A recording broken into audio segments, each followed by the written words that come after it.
In conversation with Gichuki Jonia, Gichuki John Jonia Shooks is a veteran cyber operator.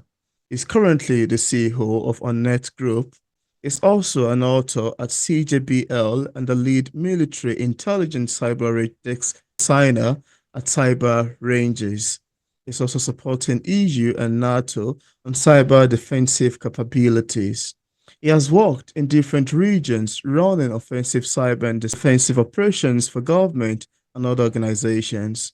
His story came from his time in the trenches fighting bad guys and defending large infrastructures. He will be writing new books and their series in the coming year. He's currently working on his seventh book, It Wasn't Over. And on today's episode of Auto Interview, it's my utmost pleasure and joy and excitement as well to have on the show today, Gichuki Jr. How are you doing, Chooks? Hi, Pete. It's amazing evening. It's a little bit cold here in Europe for a few days. Now it's a little bit warmer. It's like it goes cold for 2 days, then it's warm again. It's not like Europe where it goes warm for like 2 months or three, and then it's cold for the next 8 months, man. So it's a little bit better here than living overseas, and a little bit better. It's warm and great. Yeah. That's quite amazing, actually. It's been raining here all day. Quite Oh, amazing as well. So it's yeah. quite lovely, actually, to have you on the show today. I'm quite exciting. We're going to be having a Amazing. conversation around your works. Amazing. Thank you. Thank you so Yeah. much. My pleasure. So, Gichiko, I need to mention that I'm quite excited to have you on the show today. And I would like us to start today's conversation with your latest release. What was the inspiration for you to write your novel, Connect Back the OJT? And how do you come up with this title written in this amazing manner, I'd say? So I have done a lot of operations. Like I can okay, when I can't like I count if I do a route table of how many operations I've executed since I started working for governments and also being an Mm. employee for military and also for intelligence services as a contractor. I think I have done more than 1,000 operations in my life. Wow. That means I can write more. Like according to what I have actually assembled together, I have about 200 books I hope to finish writing. That's huge. I have like a list with every blab of every book I want to write. So Wow. when I left the government, the Kenyan government, by that time I was working for the Kenyan government for the third president of Kenya. Actually, it's the third or the fourth president of Kenya, that is Uhuru Kenyatta. I was working at Cyber Command, uh, which was at the Ministry of Information, Ministry of ICT, and Mm. we were doing so many operations of cyberspace that always connected with the military in Kenya and also services in Kenya and also cops most of the time. That's what we call the law enforcement agencies, the LIA. Mm. And after I left, I opened up OnNet services with a friend. Then we expanded it to OnNet Group, which now works not just in Kenya, but also in other parts of the world. Wow. And during that time, I started training of operators, or rather soldiers or military from East African countries. And I decided from what I teach and how I teach these students on cyber operations, on how to do things like counterterrorism on cyberspace, and how you combine Mm. them with mid-space operations, and Yeah. how you collaborate with other intelligence community members of intelligence community. It came to a point where I thought maybe I can write what I do so that I can help other countries that are trying to develop capabilities to counter terrorism, to counter espionage, and other needs that are required to make a country safe. And that's Mm. how Connect came to be. And I started writing Connect Back as a small book, which was having a class and a small thing happening in the background that makes a class continue from a class to an on the job training, whereby Wow. the leaders of the military might Yeah. try to come to the class and tell you, we can do this job for you. You can try do this job for us and help us counter this new threat that's coming Yeah. into the country. And that's how the Oh. book came out.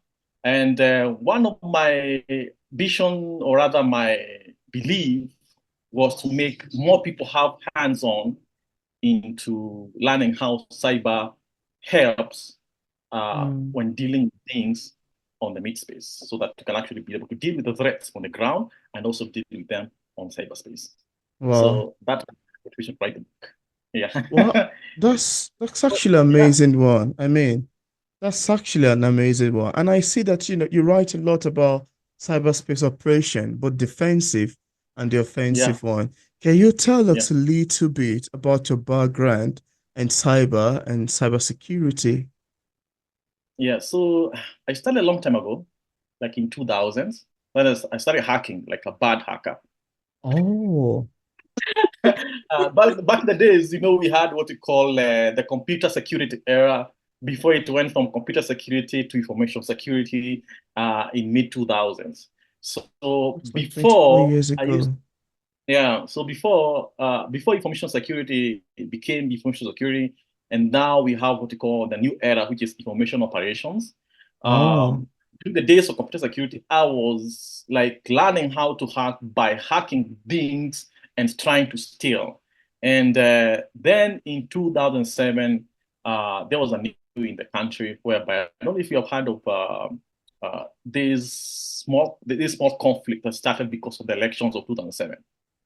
I don't know if you have heard it oh, from your side. oh And no. the country, people killed each other, mostly in the Rift Valley of the country.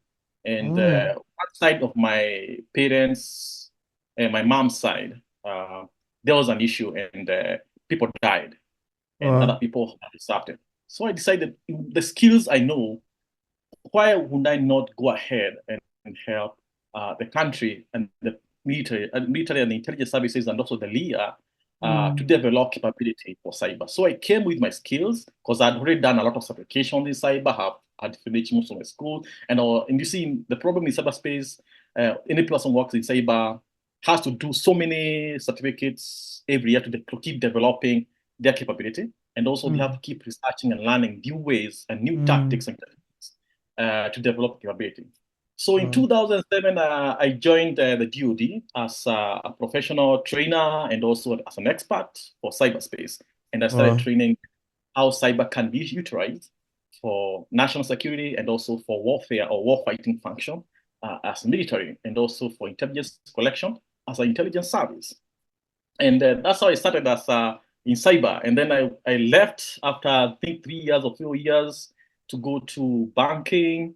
Then after banking, that's when I started getting contracted to work with Europeans in Middle East and other parts of the Interesting. country, other parts of the world, to fight mostly terrorism, mostly Al Qaeda. It was a very big problem Oh, at that time, and that's when I joined. Now that's when I learned how to run cyber operations in actually to deal with terrorists on the ground and also in cyberspace. So we could track wow. them, hack into their machines and see where they are and stuff like that. And so I kind of have a lot Wow. of experience with that. And then in 2013, I was called back to come to the government because that now we were getting the new president coming in, the fourth president of Kenya. And Mm, that's when I came back to help build a cyber command at NYCT in the Ministry of ICT in Kenya, and that's how we developed the capability for the country to fight now other threats that are coming to the country and to East Africa. wow. Wow. That's a trunk load of experience. That's a trunk load of work. That's an Yeah, amazing background you've got. Quite commendable, quite inspiring to whoever is working, who is into the tech industry, and even yeah, whoever is listening as a Fox Time. It's an amazing one. It's an amazing one. That's quite commendable. Well done, I'd say. yeah, And yeah. you have, We had to change. We have to change a lot of how we operate yeah, because the enemy is also evolving into the new absolutely. space, finding Yeah, out how they start a nation. Like yeah. Boko Haram, they work together with Daesh.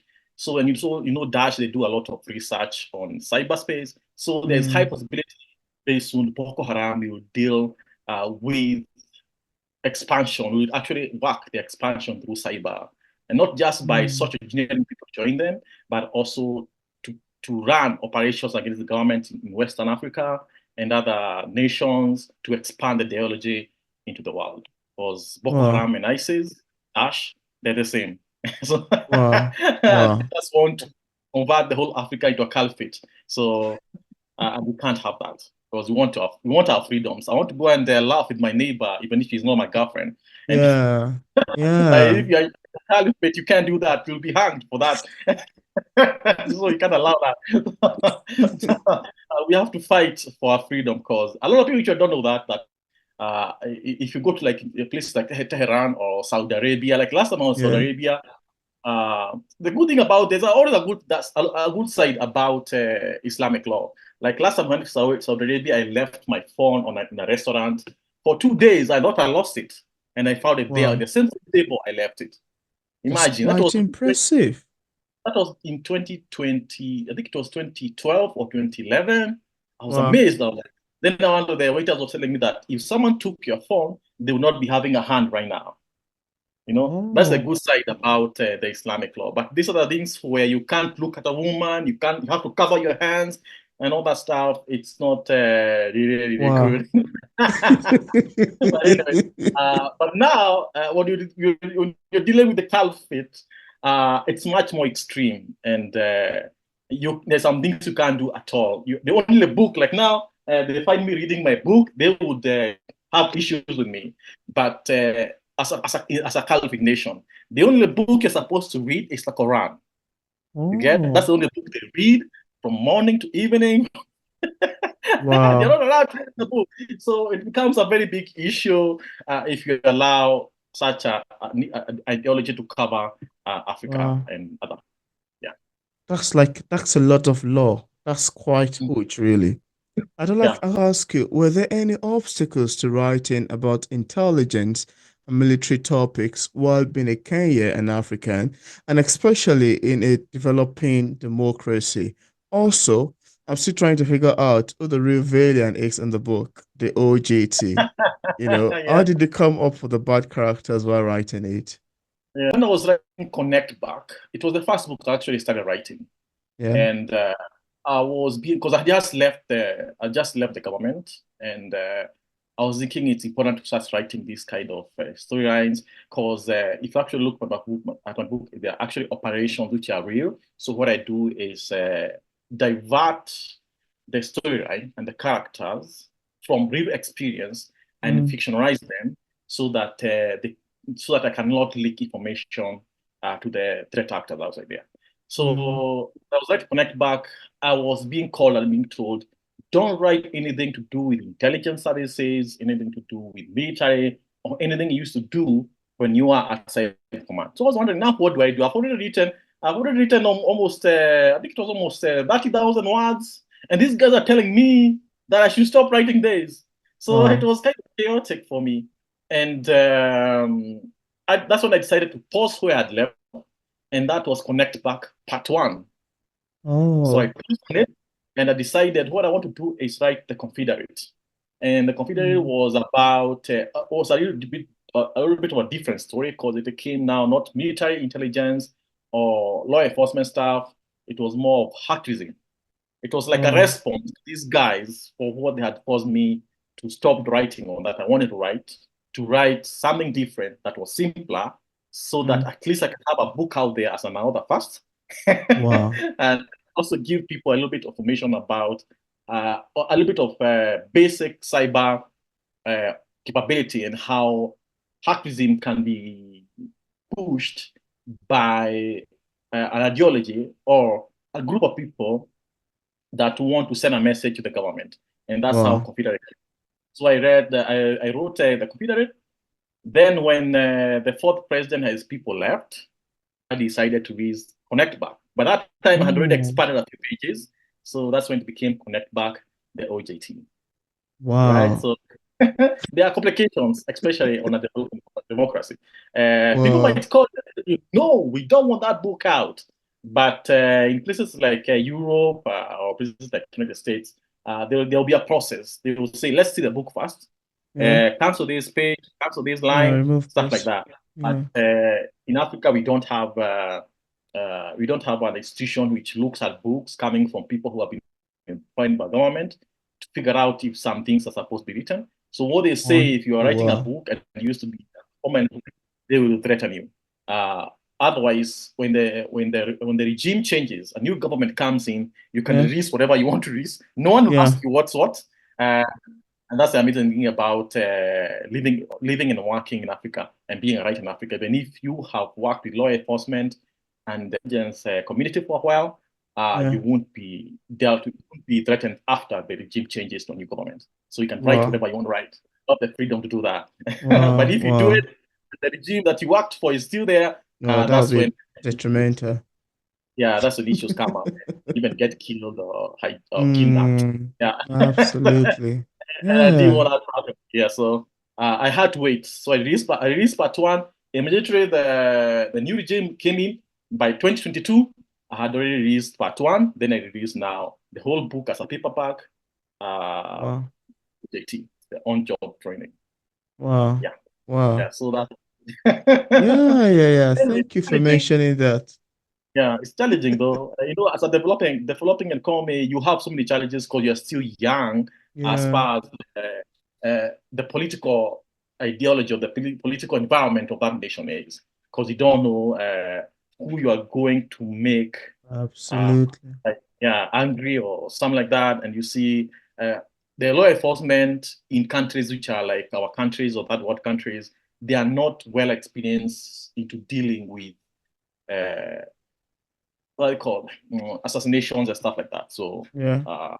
So you have to take the threat seriously and wait out for a while until you can be able to release whatever you want to release because you don't know who is going to come for you. So Yeah, yeah, yeah. yeah, That's true. That's true. Oh, wow. Thank you. Thank you for adding this. Thank you. And Richard's point of view seems very contemporary. Like when you look at the brigadier's point of view, you can tell he's an older man, evident in how yeah, he talks and issues order to the officers. But for Richard particularly, he has a simpler and more modern contemporary feel. Can you tell us more about this theme and why you choose to include it in your novels? yeah. So what I've realized is that as you write a POV, like it's actually like my style. When Yeah. I'm writing a POV of a certain person, like let's say Richard, and then there is a Brigadier, and also there is about the Priscilla, and also there's another guy called Anthony. I have to put myself in the view of how they would think life is. Like Richard is a young guy. He's at his late 20s, 28, 29, 30, and Oh, he has that view of the world the way a Gen Z or a millennial would see the world, like their English, their thoughts, how they are brought up. Like yeah, now, you see Brigadier would say, what is? But Richard will say, what's?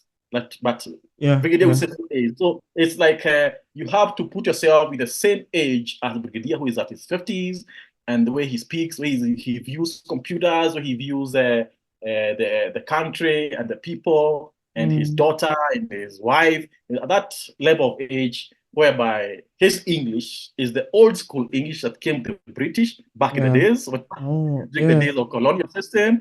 And Gen Z millennial side of Richard has to have that POV of each contemporary feel. You can feel this guy yeah. is a guy who listens to rap or some hip hop. He's Mm, kind of, having that feeling of you can feel that feeling has changed whenever you cross over to a chapter. You have yeah, to deal with that POV, and I had to make sure that I get to connect with people as they read, as they get to see Richard, as they get to see Anthony in their POV, they get to match to his point of view mm. and see his language and see his thoughts and how he actually interacts with people around him. And I Oh, had to well, try to be, I, yeah. I love, yeah, yeah, yeah. I love your answers to this, trying to demystify and connect it with the age difference. Sounds quite Mhm. lovely to me. Thank you. Thank you for Yeah, mentioning. And thank you. the second book, The Confederate, I'm not sure if you have physical copies there that you can show to Yeah. the camera. Um, So this one was the one was it was the activism book, and it was like a response to those guys who are threatening, don't release anything to do with intelligence or military, or we are going to come for you. So I love yeah, the size. I think that's 6 by 9 dimension, and it looks a bit yeah, voluminous, really. yeah. No, this So I particular one think was meant to be a standalone. However, it seems there will be a Vanessa series, especially after yeah, the scene. where she was Yeah. left in the backside. Yeah. When can we expect that book to come out? Talking the truth, I have the book outlined, Yeah. but I have not even started writing it. So Oh. I've been promising people. People have been asking me, even on social media, when are you going to release Vanessa Fashion, Vanessa 2? Because Vanessa is now in the black side. She has been kidnapped by these intelligence guys from Mm, Somalia and Uganda. She has been taken. We don't know whether it's Ethiopia or Djibouti. We don't know where she is. But she's in this dark place. She's being questioned about terrorism activities and mm. why she was after the prime minister of Somalia and stuff like that. Wow. And she's pregnant, she's heavy, and she's being interrogated. She doesn't know where she is. Not a trailer. And guys wondering now, with when is series 2 coming out? And I was like, okay, I'm going to make sure I try this series 2 in 2025. But I have not even started writing. You see, when you write a book, it takes almost a year to finish it up because you have to go through revisions, you have to Yeah. rewrite, go through the revision, then give it to a Editor. proofer. Proofer picks it up, does the revision, brings it back to you. Then you go through the revisions again. You write more chapters and fix a few problems there for the character development. Beat it Then you front give and it to the back. proofers again. Yeah. The proofers It's a again. They trunk go load of through work. more problems, you bring it back. After that is cleaned up, that's when you give it to inline editing developer. So the inline Mm, editing developer has to go through, give you the revisions of what you need to change. After that, you have to give it now to developmental editor, which now development editor tells you, there's a flaw here, there's a line here, fix it. Change this character like this. yeah. So it's crazy. And after you finish the developer editor, then that's when you hire what you call beta readers. So it's kind of crazy to Mm, get a book finished up. It's like a lot of hard work. And even if I start writing it this December after I finish my seventh novel, mm, I don't think it will be done by mid 2025 for me to start now getting proof fast to start. So high mm. likelihood it's going to be out maybe around 2026. I know a lot of guys are waiting for it because I try to make sure that this version of writing for the hacktivism is a little bit simpler. Like at the end of each chapter, you can tell that it has the meaning of each acronym. Oh, Like you can go like you're studying and then you're given a page for your notes from what you learned. So yeah, like now you're told the AQ, what's AQ? You're told this abbreviation of terror group called the base, which is Al Qaeda. Or you're told you're asked you're given an understanding of encryption. You're told what encryption does, so you can understand what is encryption yeah, whenever you put in the book in that chapter. So I made it as simple as possible for anyone who doesn't read can read this, for yeah, anyone who start reading can read it, or anyone who wants to start cyber security and cyber can understand the wordings, the geek language, yeah. environment for cyber, all that stuff. And that was the main idea. And also an answer to those people who are threatening from releasing a book to do with intelligence and military. So but if you read this one, you're like, holy cow, man, this is a lot of hardcore stuff because there is a lot of coding in the book, a lot of command Oh, line. yeah. I think Yeah, yeah. If even even the title sound coded. yeah. Connect back. So it's even 0, 3, 4, like Yeah, that. it So sounds. It sounds coded. At least that's it's give so you an deep, idea of it's no what you'll be computer language. experiencing. Yeah. So that's how it went by. And I'm hoping most likely 2026 we'll have Vanessa coming out. That's Hopefully. Yeah. amazing. Yeah. Yeah, Because thank you. yeah. I have already written the structure because I like have a tablet which I use for all the ideas that come through me because sometimes I'm working and I remember like now we are dealing with a very big Chinese issue from last year in Africa. Mm, China is trying to recruit as many intelligence officers and militaries and also registration so that they can push their goals inside Africa. And oh, one of the things you're doing is figuring out how they are penetrating telecoms because the main aspect for Chinese MSS is penetration of telecoms. And that's how the mm. idea for my seventh book came up. I wrote the idea sometime in December last year, and I thought I need to write this book. So I have this tablet which has all the books I want to write. And by now, Wow. when I look at all the titles and the blurbs, I'm like, my God, will I be alive to write 200 books? Wow. So, so I'm wondering, will I get to finish 200 books? So, because you see, if Wow. you're doing one novel 1 year, maybe a novella 6 months, then Wow. it's crazy to actually get that done. But Wow. anyway, That's try my yeah. best. I mean that's a lot of work actually you've got ongoing. It's Mm. quite great, quite admirable, and very commendable as well. Thank you. Thank Yeah. you. And I'd just like to ask you, Chooks, in most crime novels, we read about murder, prostitute, gunfight, police investigation, and Mm. something, a small amount of cybercrime, and sometimes actually a small amount of cyber crimes. These writers typically focus on conventional elements in their books and rarely delve into extensive scenes detailing events in a cyberspace, even when it is a crime. Yeah, and that's very true. However, you included all of these elements in your book, such as the scene with Antony and the prostitute. How did you Mm. decide to also incorporate detailed cyber element and the readers appreciate it as much as the other human scenes in your stories? Would you like to talk about that? Yeah. I think that's a very nice question because if you look at the most readers right now, even on TV shows, Yeah, even on movies, it's quite pathetic because no one identifies real operations or real cyber problems or real cyber threats it's on true. TV or because like Yeah. now watching this show, they're saying 1 minute, hey, I'm inside. There's nothing like that. Just lies. It doesn't work. There is no way to work like that. And like now, I'm reading this new book by Meg. It's called Shadow. Let me show you. Um, it's called Shadow Heart. It's by Mm. Meg Gardner, and there's this chapter. Let me see if I can actually get the title page. So I can show you there. Yeah, this one, the new one. Because I kind of Oh, like reading Meg Gardner a lot, because she has wow. some really nice books, some really nice crime thrillers about Wow. this about about FBI and the behavior analysis. Interesting. It's just like watching Criminal Minds in a way, but now you're reading Oh, Criminal Minds, oh, and she has this scene where Catalina is coming into an office, and there's a guy who is clicking stuff and stuff and stuff. They're dealing with some stuff there on the computer and stuff, and she talks about what are those colors, those main colors called basic colors, what are they primary colors, right? On a computer. And I'm like, that's the only scene to talk about what's happening on the computer. Like, wow.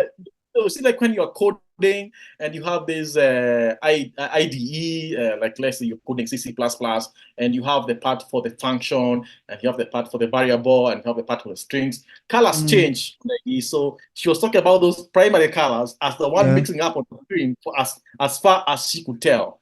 But Oh. you see, it's more than that. You need to make sure that you combine cyberspace and what's happening in the mid-space. Mid-space is the physical world. And Mm. crimes happen on cyberspace and Very integrate well. On mid-space. physical. Yeah. Yeah, like now, let's say someone is spying on someone, like a serial killer is spying on someone on the camera. There was a sequence of chains of reactions for someone to gain access to that camera and Mm. surveil you at home, surveil Yeah. that kid at that woman at home, and figure out where they are and where is the best place to grab them and take Mm. them to a suffocated house or a place where they can hide them. Yeah. And yeah, Mm. so you find that we don't have any other in the world right now who is showcasing those scenes. Mm. And I looked at that and I saw it as a gap that we need to Mm. fill. And that's what I did. Absolutely. I decided to Wow. fill that gap so that we can make sure that those stories are told. Like now, when it comes to like the OGT, the way they are planning operations in Ethiopia to gain access to that company, which is Israeli, to figure out what is going on. There's a sequence of operations or schemes of maneuver for them to gain access to that building and to gain access to a structure so that they can actually be able to get the intelligence required. So in other books, in other TV shows, in movies, they don't show those sequences at all. And Absolutely. we need to show people how they can defend themselves in case they are targeted even by a different intelligence service out there, right? Wow. So yeah. That's So a that's my great thing. one. Yeah. That's a great, I mean, that's a great one. And listening to you talk about your book so far has been quite exciting. It has been quite beautiful. Yeah, it's quite an amazing one because I'm a huge fan of crime thriller novels. I'm a huge fan of books with this your specific sort of theme. And I appreciate the fact that you came up on the show today to talk about it. And just in case we have viewers who are currently watching this interview, I would love to get a copy of any of your books. On what platform are they available on for purchase? Currently, it's just Amazon. I've not taken them to other shops in Europe or in but in Kenya there are several bookshops which have them. I'm Oh. trying to figure out whether I can find bookshops in Central Africa and also like Rwanda and Kinshasa, Kigali and Kinshasa, to see whether I can actually be able to give out to actually send books there, and also maybe Ghana and Nigeria maybe in the course of the year. So I'll find a way to make sure that some of the books are sent there. But right now, the only place you can get those books is the main shop in Kenya, which is called Nuria Kenya, and also in Amazon. But the link on the website, which is juxjonia.com, when you click the book that you want to look at, as far as it's online, it will take you to the Amazon page for that book, and you can get it for there. Yeah, both Yes. paperbacks, Kindle, right? So. Yeah. Like for me, I don't like reading paperbacks. I kind of enjoy reading my books on iPads. So Oh, yeah. interesting. So Interesting. a lot of guys who are nerds and geeks like me would rather read Mm, on a tablet than read on a paperback. But paperback paperbacks, too. in a way, most people, Yeah. I find that people who are traveling or vacations, they're reading they're using paperbacks rather than tablets or books, right? So Yeah. that's That's the taste. amazing. Yeah, that's amazing. And I left a link in the description part of this interview where interested viewers can get a copy of Chuck's books directly on Amazon and also another platform. I also left a link to his social media, pages for possible followings.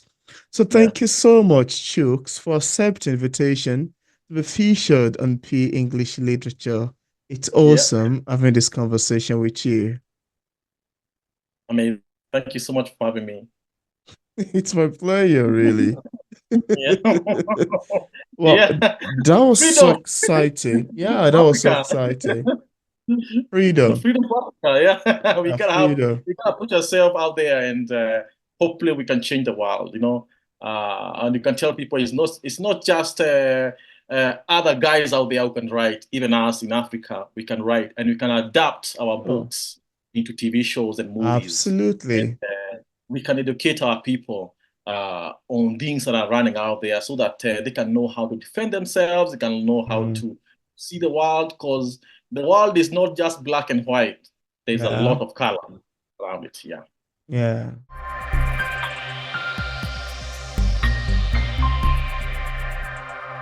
That's Freedom a for great Africa. one, actually. I enjoy listening to everything you've said so far. They're quite great.